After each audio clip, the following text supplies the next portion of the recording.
সাধনা, একাগ্ৰতা আৰু শ্ৰম এই তিনিটা কথা সাৰোগত কৰি কিবা এটা কাম কৰিবলৈ গৈ মানুহে কৃতকাৰ্যতা লাভ কৰে।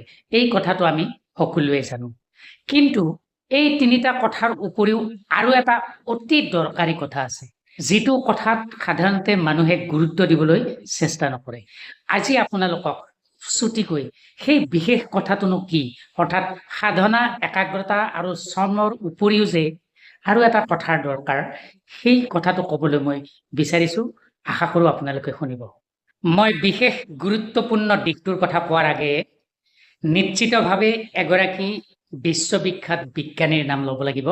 তেওঁ হৈছে মাৰ্কিন বিজ্ঞানী টমাছ আলভা এডিছন। তেওঁ এষাৰ বৰ গুৰুত্বপূৰ্ণ কথা কৈছে যে পৃথিৱীত প্ৰায় বেছিভাগ মানুহেই কৃতকাৰ্যতাৰ ওচৰলৈ গৈ ঘূৰি আহে, কিন্তু কৃতকাৰ্যতা তেওঁলোকে চিনাক্ত কৰিব নোৱাৰে। অৰ্থাৎ তেওঁ বুজাইছে যে পৃথিৱীত কিছুমান কাম কৰিবলৈ গৈ যিবোৰ মানুহ ব্যৰ্থ হৈছে, তাৰ বেছিভাগ মানুহে আচলতে কৃতকাৰ্যতা বা কৃতকাৰ্য হ'বলগীয়া আছিল, কিন্তু তেওঁলোকৰ নিজৰ এটা ভুলৰ কাৰণে তেওঁলোকে কৃতকাৰ্য হ'ব নোৱাৰিলে। আপোনালোকে বোধহয় নিশ্চয় মন কৰিছে যে টমাছ আলভা এডিছনে কিয় তেনেকৈ ক'লে। কাৰণ ইতিমধ্যে বিজ্ঞান জগতত টমাছ আলভা এডিছনে যিমানবোৰ অৱদান দিলে, নিশ্চয় তেখেতৰ এইটো এটা ব্যক্তিগত অভিজ্ঞতা আছিল। হয়তো কৃতকাৰ্য হোৱাৰ আগমুহূৰ্তত তেখেতে বহুত যাতনা পাইছিল আৰু বিভিন্ন ধৰণৰ অভিজ্ঞতা হৈছিল, আৰু সেইকাৰণে বোধহয় টমাছ আলভা এডিছনে কৈছে যে মই যিটো স্তৰলৈ গৈ কৃতকাৰ্য হ'লোঁ, বহুতে হয়তো সেই স্তৰলৈ যাবলৈ ধৈৰ্য ধৰিব নোৱাৰে। নিশ্চয় এই কথাটো আপোনালোকেও বুজি পাইছে। এই যে গুৰুত্বপূৰ্ণ বিশেষ কথাটোৰ কথা ভিডিঅ'টোত ক'ম বুলি কৈছিলোঁ, সেইটো হৈছে যে আপোনাৰ যিটো আত্মবিশ্বাস বা আপোনাৰ যিটো উপলব্ধি, মানে এটা বিশেষ কামত আপুনি অগ্ৰসৰ হৈ আছে, হয়তো এমাহ বা বছৰ জুৰি, কিন্তু আপুনি সেই কামটো কৰিবলৈ গৈ যেতিয়া বিভিন্ন ধৰণৰ যাতনা পালে বা একোটা পৰ্যায়ৰ পৰা আন এটা পৰ্যায়লৈ গৈ থাকিল, আপুনি ভাবি আছে যে অহা বছৰ মই কৃতকাৰ্য হ'ম, বা মনত ভাবি থকা যিকোনো এটা স্বপ্ন, বিভিন্ন ধৰণৰ শ্ৰম আৰু কিছুমান আপোনাৰ ভিজন লৈ পেলাই যেতিয়া আপুনি আগুৱাই গৈ আছে, কিন্তু আপুনি সেই কামটো কৰি থাকোঁতে হয়তো এটা কথাত আপুনি গুৰুত্ব দিয়া নাই। সেইটো হ'ল যে এই কামটোত যে মই আগবাঢ়ি গৈছোঁ, সেইটো মই আচলতে কৃতকাৰ্য হ'ব পৰা ধৰণৰ মোৰ আত্মবিশ্বাস আছে নে নাই।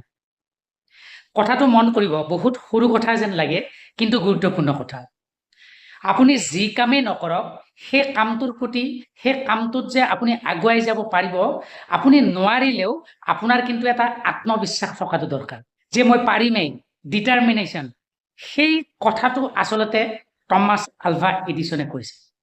আমি সাধাৰণতে যিটো আত্মবিশ্বাস বা বদ্ধপৰিকৰ বুলি ভাবোঁ, সেইটো এনে এটা শব্দৰ ভিতৰত থকা এটা অৰ্থ নহয়। আত্মবিশ্বাসো এক ধৰণৰ কৃতকাৰ্যতাই হয়। যদি আপুনি কামটো কৰিবৰ কাৰণে আগবাঢ়ি গৈ থকাত শ্ৰম নিয়োগ কৰিছে আৰু বিভিন্ন ধৰণৰ ব্যৱস্থাৰে আপুনি আগুৱাই গৈছে, হতাশ হোৱা নাই, কিন্তু আপুনি যদি আত্মবিশ্বাসৰ অভাৱত আছে, তেনেহ'লে আপুনি কেনেকৈ সেই বিশেষ স্থান পাবগৈ। ইয়াৰ ভিতৰত বহুত কথা হয়তো নহ'বও পাৰে। বিজ্ঞানীসকলে যেতিয়া লেবৰেটৰীত ইটোৰ পিছত সিটো যোগ দি বিভিন্ন ধৰণৰ কথা, বিভিন্ন অনুসন্ধান কৰে, তেতিয়া হয়তো তেওঁলোকে ভবামতে নহ'ব পাৰে, কিন্তু তেওঁলোকে এটা আত্মবিশ্বাস লৈহে কামটো কৰে।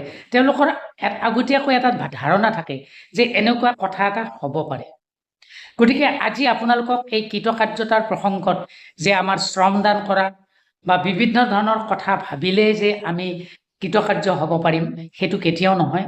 মই ভিডিঅ'টোৰ আগতে আপোনাক তিনিটা কথা কৈছোঁৱেই, সেইটো কেতিয়াও নহয়।